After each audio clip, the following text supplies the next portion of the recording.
You know who it is, the horror flick, digger ditch, super six, big Mitch. And I'm kicking in those with 03 O's. And I'm bringing 28 101s because we Vegas sons. It's the metal lands. You in the metals, man. 530, baby. Yeah, you know I'm crazy. Now, welcome to Vegas Chronicles, man, with your man, horror flick, Big Mitch. Sideways swang. Yeah, Bolo Yang. Hubba dub, man. Boom. I'm on them things. But anyway, welcome to Big Mitch. Welcome to Vegas Chronicles with Big Mitch. Uh, Today, like any other day, actual factuals. You know what I'm saying?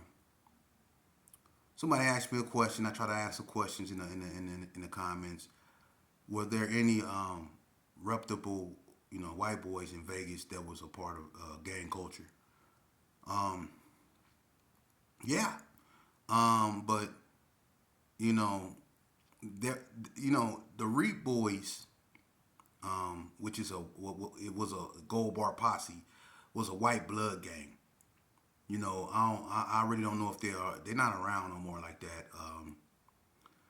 The Reed Boys, the Devoneers, and all that.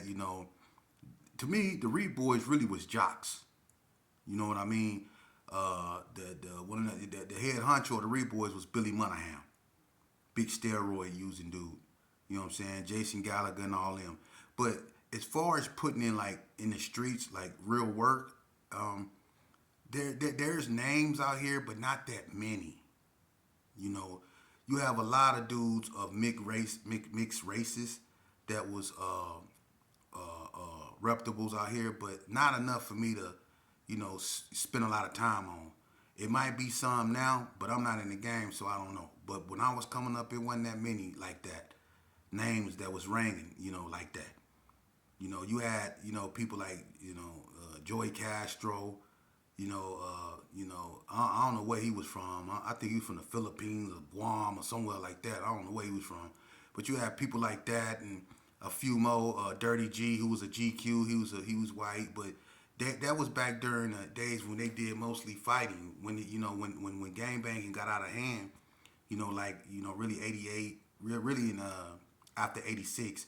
But when gang banging really got out of hand, you didn't see too many white guys in out there in the streets like that.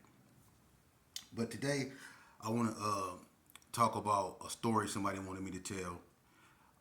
It's about when we stole uh, my homegirl Dana Dane Cop. Um, this gonna be the last time I tell this story. All right, man. I know you probably like it, but I don't want to keep saying, talking about the same stories over and over again. You can understand that, right? So let's get it out of the way. All right. On this particular day, Vegas Chronicles. Me, Lil Derek Trip Mac. I'm always with him. That's who I used to be with when I was, a little kid. I was the first person Lil Derek met when he moved from Altadena to the Gerson. Him and Nucci. They used to call Nucci L.A. Ron. L.A. Ron used to be from Altadena Block Crip. People didn't even know that. If you went in his room, he had on his door this big drawing figure. I think it was like, I ain't gonna lie, I think he had a bunny head, he had a whole body and stuff like that, but he had ABC by it. He drew that on his door, and then people been in LA them house, Maryland them house, way back in the days, you would have seen that. But he'll tell you, if rest in peace, LA. But Trip Mac, they come from Altadena, and Nucci used to be Altadena Block Crip. But anyway, uh, me and Lil Derek was out there by Bubba Jack House, which was by the bars. And anybody that ever been in the Gerson know where that's at. Dana was out there doing her thing. She used to drive this brown station wagon, but the starter was broken. She used a screwdriver to start it up, right? And she used to keep the screwdriver on the seat. It was just an old rental smoke she used to be in all the time. But Trip Mac, we was full of that old English, and we wanted to get into something. We was messing with a radio that wouldn't work, so we wanted to get into something.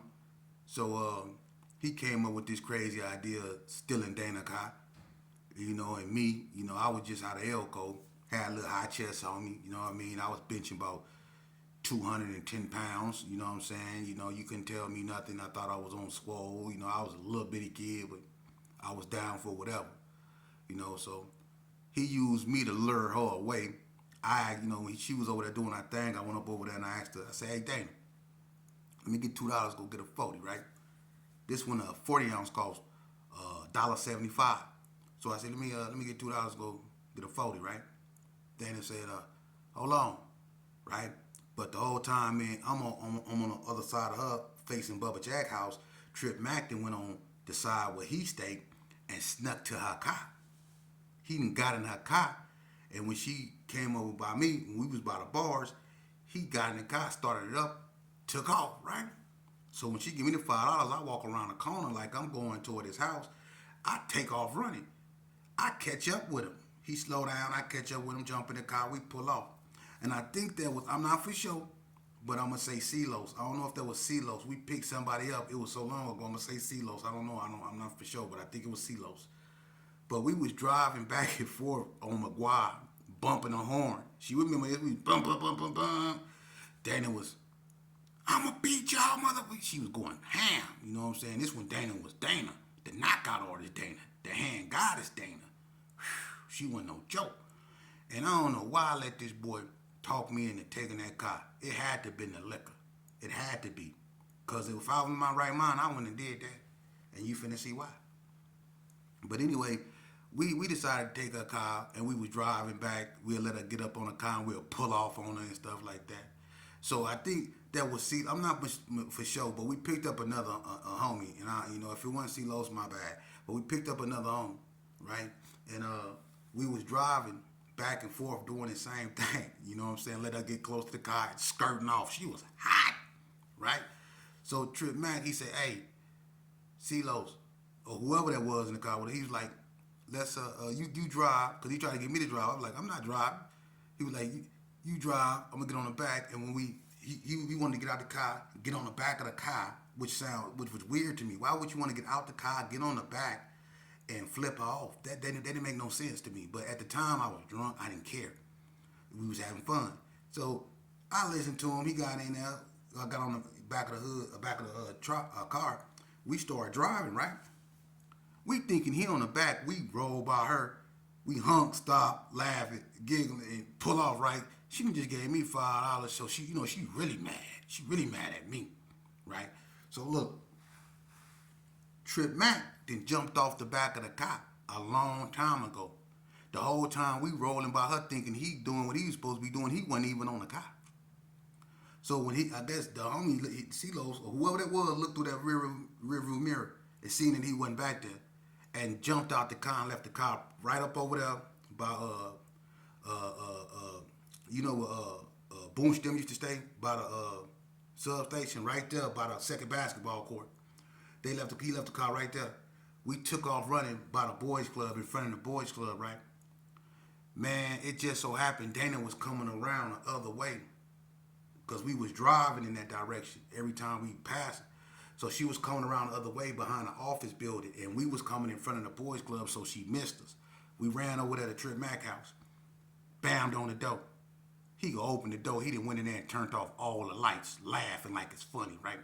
So we come in the house. We was like, why you do that? Why you run? He's sitting there laughing.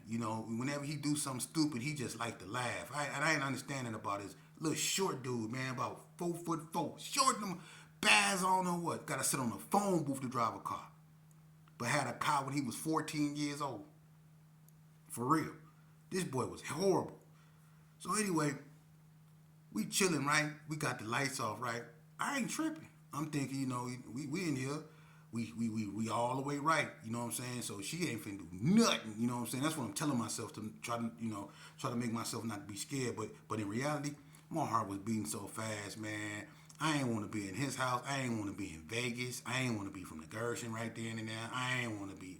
Listen, I knew something told me, boy, you done messed up, right? So Pete, we can hear it coming back. We hear the car, like what the.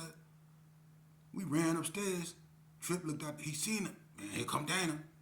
Turn off the lights. Trip had a lock on his door in his room, right? So he locked his door. Plus the door downstairs was locked. She ain't getting up in there. So we ran in his room, turned all the lights off. He locked the door. I get up under the bed The other homie, I don't know. I think that was Celos. I don't know who that was, but if that was Celos, that was Celos. If it wasn't, like I said, I apologize. But it was another homie. He got in the closet because Trip Mac had some bags with clothes in it, and he put the bags over him. Then Trip had a couch that was by his window, right? Trip got up under the couch. So I got so far up under the bed that I was back against the wall. I was up under there, right? And so we quiet, right? We listening. She pull up, we hear her pull up. We hear the door slam. She slammed that door so hard, like one time, boom, like ooh, like SWAT coming. She slammed that door hard. She was hot, right? I'm upstairs, my stomach hurt. I can barely breathe. I'm trying to breathe out my nose and not my mouth. I'm scared because I know what Dana was a wrecking ball, man. Dana wasn't no joke. She had a one-hit a quarter, and she wasn't nothing to be played with, man. Everybody remember this Dana Dang.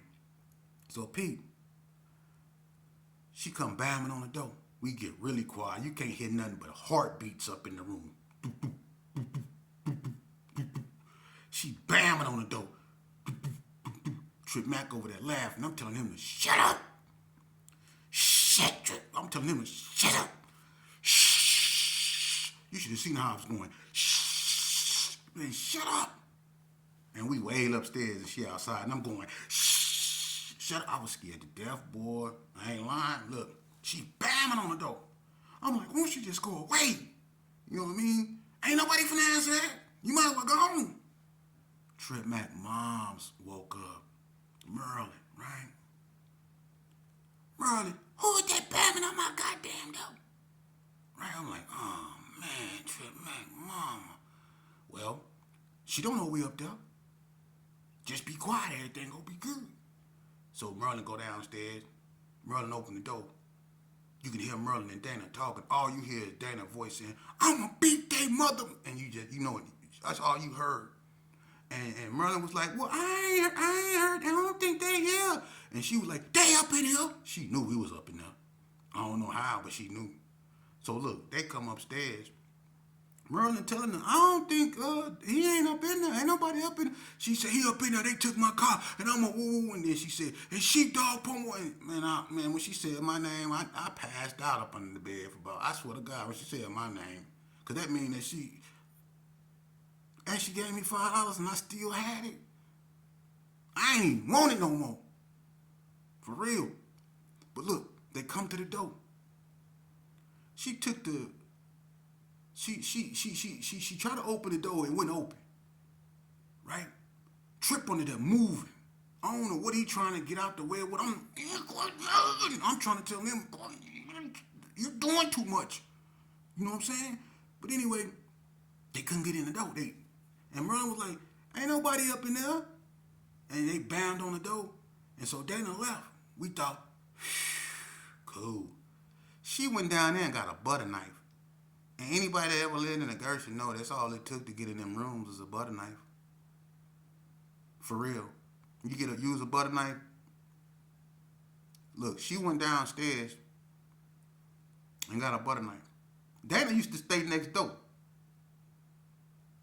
Dana was next door to Trip. So she knew how them doors work.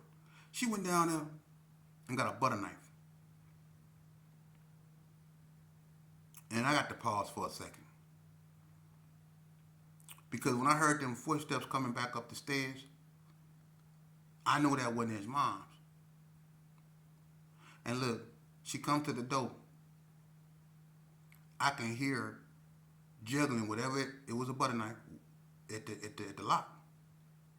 Right? I'm like, cause I know what's finna happen. That door finna come open. Right?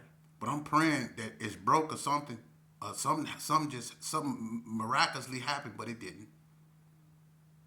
The door came open. And I'm gonna tell you something. She had on some black and gray cross trainers. Adidas. Some black and gray ones. Right? She come in the room. She turn on the light. Ain't nobody saying nothing. It's so quiet up in there. You can hear a roach thinking. It's quiet, but she ain't going for it. So she walked around. I'm over there by the wall. I'm the furthest from her. She walked right over there to that couch. She picked that couch up and went to work on Trip ass. He go scream sheep under the bed. And my young ass go say, no, I'm not. Look, she closed the door. And when she did that, I swear that was CeeLo's. I know it was CeeLo's. It was either CeeLo somebody, because I said, whoever that was, I think it was CeeLo, because I swore I said CeeLo's in the closet. We all told on each other. And look, I tried to squeal from under that bed. I told you she had on some black and gray cross trainers, right? Yeah. Black and gray cross trainers. I think the suede ones. Yeah. She had on some black and gray cross trainers. And look, we supposed to be notorious gangsters. All three of us got mangled, beat up by a girl in the room. Beat us up. And she did me so bad, she had me by my shirt against the wall, just punching me in my face. Then went in my pockets and took her money back. And my money. Because I lied to get hers. But she went in my pockets and took my money. And I ain't do nothing about it. I was sitting there leaking. Curl punched in. Trip Mac over there, he crying. He want to take it to another level. She wasn't trying to hear that. The other homie just laying on the ground. He holding his ribs and his forehead. She whooped it. Look. She beat the brakes off our room. Out of us in that room, man. Excuse my friend. She beat the brakes off us up in there. Hey, look. It is what it is. You know, I was a youngster. I took an L no, we all took L's that day. Yeah, we gonna share those. We all took L's that day. She smashed us. She got that. You know what I'm saying? But that's Dana. You know what I mean? And we should have took her car. It is what it is. You know what I'm saying? Didn't nobody see us get beat up. So as far as I'm concerned, I didn't get beat up. But we got beat up. We got beat up in there. She beat us up like she was a one-man goon squad. She beat us up. And if they line say, look, I keep it 100 on my dead daddy, she beat us up. Bad. Up in there. And I ain't never, ever, look, I ain't never, ever asked Dana for a ride. Don't pump you. I wouldn't ask her to pump me on the handlebar. She beat me. Listen, beat us up. And she went in my pockets. So, don't never ask me to tell this story no more, okay? I'm done with that. Don't mess with people's stuff. At least ye find out the hard way. For real. Now, she whooped her ass. Anyway, moving along, man. Man. But, you know, what kills me? A lot of people got this complex about labeling people. Oh, he telling. He telling. Let's talk about he telling. You know what? Let me tell you something, man. People been telling since the dawn of man. And they gonna stay telling. Y'all out here on these streets acting like y'all trying to stay loyal to some fictitious code, right? But when you get locked up, what amazes you is that they telling more even in prison, huh? You think at least when you go to prison, you get away from the what you call the snitches. But when you get in prison, you're around. Some people just sit around and watch you. They don't need cameras in prison. They got walking cameras. Some people got CI numbers in prison. They get paid to tell them what you're doing. You see? So all that he telling and he look, the best way to nullify that is don't put yourself in a position to be told on. Don't put yourself in a position to have to hold other people's secrets. Don't put yourself in that position. It nullifies all that, man. For real. I'm not going to put myself in a position to be told on. So don't come to me and tell me who's supposed to be telling. I ain't doing nothing, so they ain't telling on me. And my thing is, I'm at that age to where I got to be worried about what I'm doing and not what the next man doing. And that's people's problem. You always worried about what the next man doing and not worried about what's focusing, what's in front of you. You always got your eyes on somebody else's plate, but not got your eyes on your plate. Focus on what you doing. I don't put myself in that category, man. Y'all need to grow up out here. Grow up, man, for real. To all you youngsters out here, shout out to the professor, Melly Mel. Shout out to DJ FOS, man. I talked to both of them good brothers today, man. And thanks for the input on the 19 Keys, Big Melly, and DJ FOS, man. We gonna get together and we gonna do that politicking. These two brothers right here, I can't say enough good things about, man. And, when it comes to being, real, I guess you could say, honorable guys when it comes to, reform and when it comes to redemption. Those two brothers right there, I can genuinely say, is at the forefront of that want to make a difference, that want to be a solution to a problem. And want to use their experiences, and to that I salute both of them brothers, man. The whole Streets of Vegas,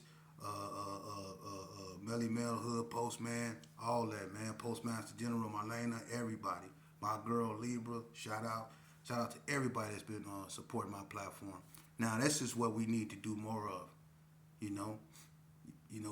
need to salute each other more. We need to encourage each other more. To hell with who telling.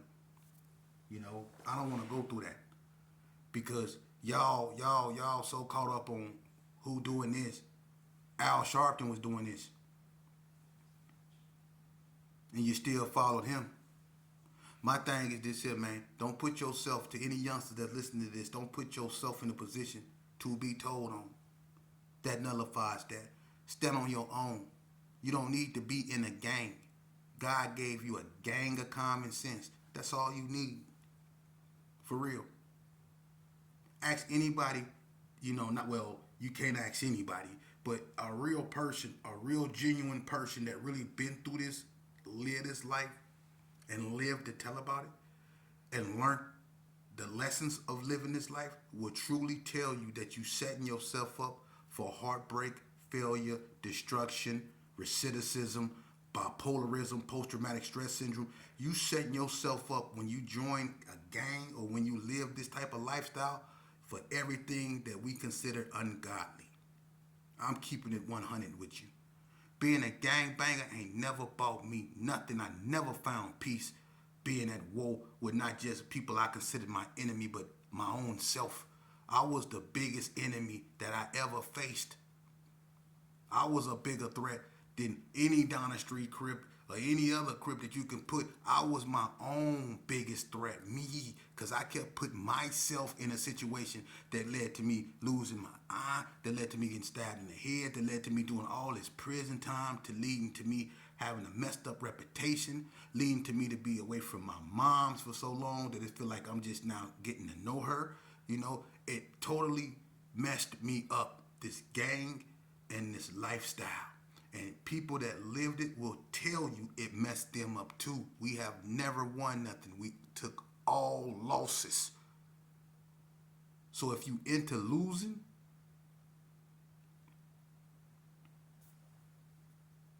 Don't nobody want to lose.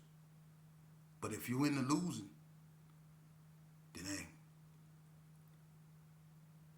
But I don't think you in the losing. So if you want to win, you stay away from this stuff, man. Look at me, man. Stay away from game. I don't care what nobody say. Ain't nothing soft about me. Ain't nothing nice about me. For real. And anybody know me, I tell you that. Do I look like I used to be a nice guy? Look at me. You don't see the damage I've done, the scribble scrabble on my face, the destruction. You don't see it? It's right there in front of you. And God even did you a favor. He put a voice with it so you'll understand even better. Look at me. I'm not lying to you. Ain't nothing gangster about nothing. When you talking about you don't want to, they telling out here, they telling up in prison too. And people say, well, why you don't do more prison stories? Why? What do you want to talk about when it comes to prison? Men standing next to men? Y'all want to hear some blacks versus some Sereno stories? Y'all don't get enough of that? That's played out, ain't it? Just like going to prison. That shit be played out. And it's sad because some people don't even have to go to prison to be in prison. You out here on the street, still in prison, mentally.